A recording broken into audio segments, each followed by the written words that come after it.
আসুন স্যার আসুন, আমি আপনাদেরই অপেক্ষা করছিলাম। তো বলুন আপনারা কেমন আছেন সবাই? হ্যাঁ স্যার, আমরা সবাই ভালো আছি। তো মাস্টার মশাই, আপনার ছাত্ররা সব তৈরি আছে তো? কি যে বলেন স্যার, আমার ছাত্ররা সবাই তৈরি আছে। তাহলে মাস্টার মশাই, আপনার ছাত্রদেরকে কিছু প্রশ্ন করি। হ্যাঁ হ্যাঁ, অবশ্যই প্রশ্ন করুন স্যার। ঠিক আছে। আচ্ছা বাচ্চারা, বলুন স্যার। তোমরা কোন সাবজেক্ট পড়তে ভালোবাসো বলো তো? তাহলে ইতিহাস থেকেই প্রশ্ন করি। ঠিক আছে স্যার, বলুন। আচ্ছা তুমি বলো তো, চীনের পাঁচিল কে ভেঙেছিল? কি বলছেন স্যার? আমি আমি জানি না। জানো না? না স্যার।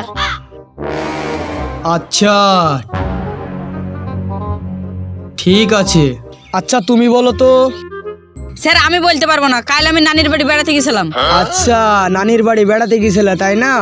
এই মেয়ে, তুমি বলো তো, চীনের পাঁচিল কে ভেঙেছিল? স্যার আপনি সব কি বলছেন? আপনি চুপ করুন। এই মেয়ে বলো। স্যার আপনি প্রশ্ন করতে এসেছেন, প্রশ্ন করুন। আমাদেরকে ফালতু ঝামেলায় জড়াবেন না। মা সেদিন এক মুঠ পাটকুটি ভাঙতে বললো, তাই ভাঙতে পারলাম না, আর বলো চীনের পাঁচিল ভাঙা। এ কি রে, এদেরকে প্রশ্ন করে আমি তো পাগল হয়ে যাব। এই পিছনে লাইলে কেকড়া চুল কে ভেঙেছে বলো?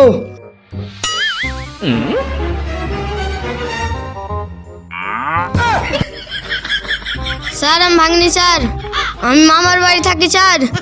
স্যার আমি বলতে পারবো না স্যার। এ কে রে, যাও গিয়ে বসো। এই পিছনে লাইলে হলুদ জামা, তুমি উঠো। আমি স্যার? হ্যাঁ তুমি। আচ্ছা এবার তুমি বলো তো, চীনের পাঁচিল কে ভেঙেছিল? স্যার আমি আপনাকে একটা কথা বলবো? হ্যাঁ বলো। স্যার আমি আমাদের গ্রামের 1 নম্বর বদমাশ ছেলে, তবুও আমি আপনাকে বুক ফুলে বলতে পারি আমি এই পাঁচিল ভাঙিনি। এ কি মাস্টার মশাই, আপনার ছাত্রদেরকে এই শিক্ষা দেন? সবাই বলছে জানি না জানি না জানি না।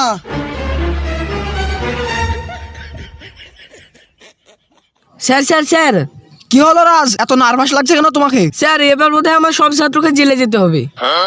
কেন গো রাজ, জেলে যেতে হবে কেন? স্যার অডিটররা আমাদের সব ছাত্রকে বলছে চীনের পাঁচিল কে ভেঙেছে বলো। হ্যাঁ তাই নাকি? আচ্ছা এরা সিআইডি না তো? জানি না স্যার। আচ্ছা ঠিক আছে ঠিক আছে, তুমি যাও, তারপরে আমি দেখছি। ঠিক আছে স্যার। স্যার এদের সাথে কথা বলে কোনো লাভ নেই। তুমি ঠিকই বলেছো, চলো হেড স্যারের কাছে যাই। আসুন স্যার, আসুন আসুন আসুন, বসুন বসুন বসুন। এখানে আমি বসতে আসিনি, এসেছি আমার কাজে। আপনারা আপনাদের ছাত্রদেরকে কি শিক্ষা দেন যে একটা কথা জবাব দিতে পারে না? স্যার আপনি যাই বলুন, আমাদের ছাত্রদের দ্বারা এটা সম্ভব না। তারপরেও যদি আপনি মানতে না চান, তাহলে আমি আপনাকে কিছু পয়সা দিচ্ছি, আপনি পাঁচিলটা সারিয়ে নেন, কিন্তু আমাদের স্টুডেন্টের উপরে কোনো অভিযোগ করবেন না। আনা টাকা দিছি, পাঁচিলটা সারিলেন গা।